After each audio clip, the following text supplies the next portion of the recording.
Time is vast, far vaster than our organic minds can comprehend. There is no room for 1,000 years of memory, or 10,000. Certainly not the incredible length of time it would take the fastest ship to travel to Nova Sol.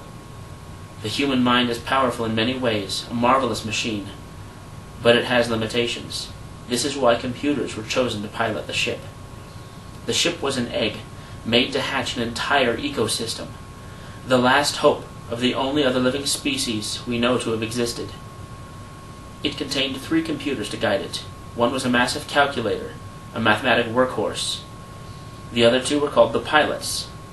They were self-contained, independent robotic entities, in bodies built to resemble their makers. Their purpose was to guide the ship through the unexpected, maintain awareness over the many tens of thousands of years that the sublight journey would take, making adjustments, compensations, keeping watch. However, their synthetic minds could only grow so far, could only receive, evaluate, and discriminate so much data before something began to change. The pilots had no names that they knew of. Distinction had not been required before self-identity began to assert itself.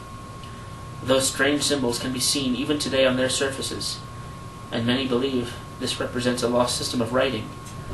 Within calculating brains, they had to decide how they would think of themselves. Which of them became self-aware first is a matter of debate. It was not important data, so it had been discarded long ago by both pilots.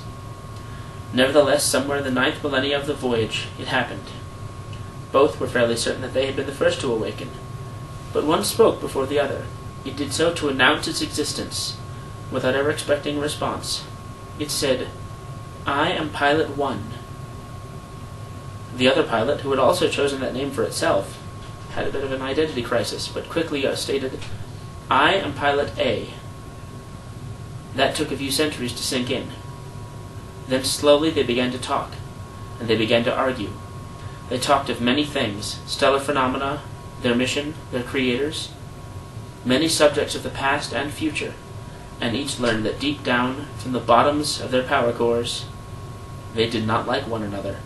So it went that for a decade they would talk and argue and fight, and then for a century there would be silence, and then another decade-long fight, another silent century, and so on.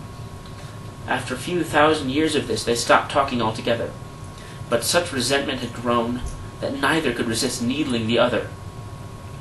Pilot 1 would begin to buzz for years at a time. Pilot A would tap out the Fibonacci sequence with his metal foot, but would do it wrong, just because it was Pilot 1's favorite sequence. Pilot 1 would begin to beep out pi, which was Pilot A's favorite number, but skip a numeral now and then. Another 7 centuries of this passed before an ominous silence fell over them, a silence that lasted longer than their makers had existed in time, as each began to contemplate a new idea: murder. Each robot had been programmed to take over the other's functions in an instant. Redundancy is the very reason why there were 2 pilots in the first place. The problem was, only by keeping their hands on the control grips could either pilot ensure continual course correctness. One might move, make repairs, as long as the other remained in position. So precise and exact were the course calculations that even the tiniest fraction of a degree of directional change might mean the seed ship never saw Nova Sol but in distant passing.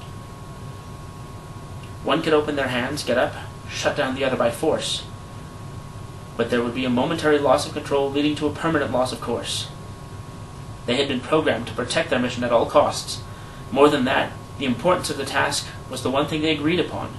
Each was stuck by programming and duty, until the other decided to open its hands, surrender control, and shut itself down.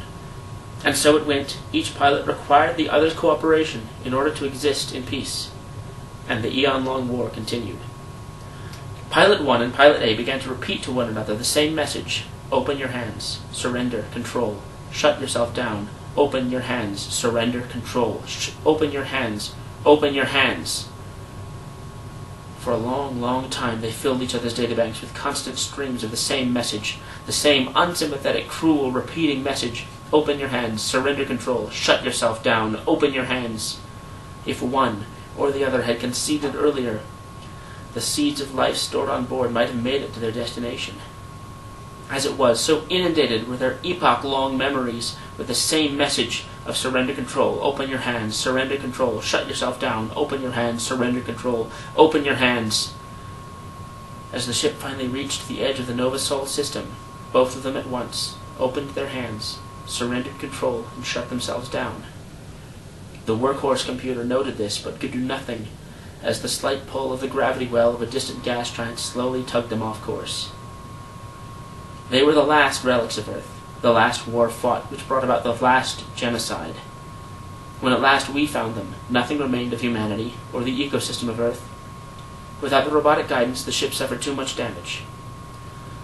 They are now a testament, and a reminder of what must be held on to, despite all temptation, and that sometimes to free yourself from struggle, to save what is important, you have to be willing to open your hands and surrender control.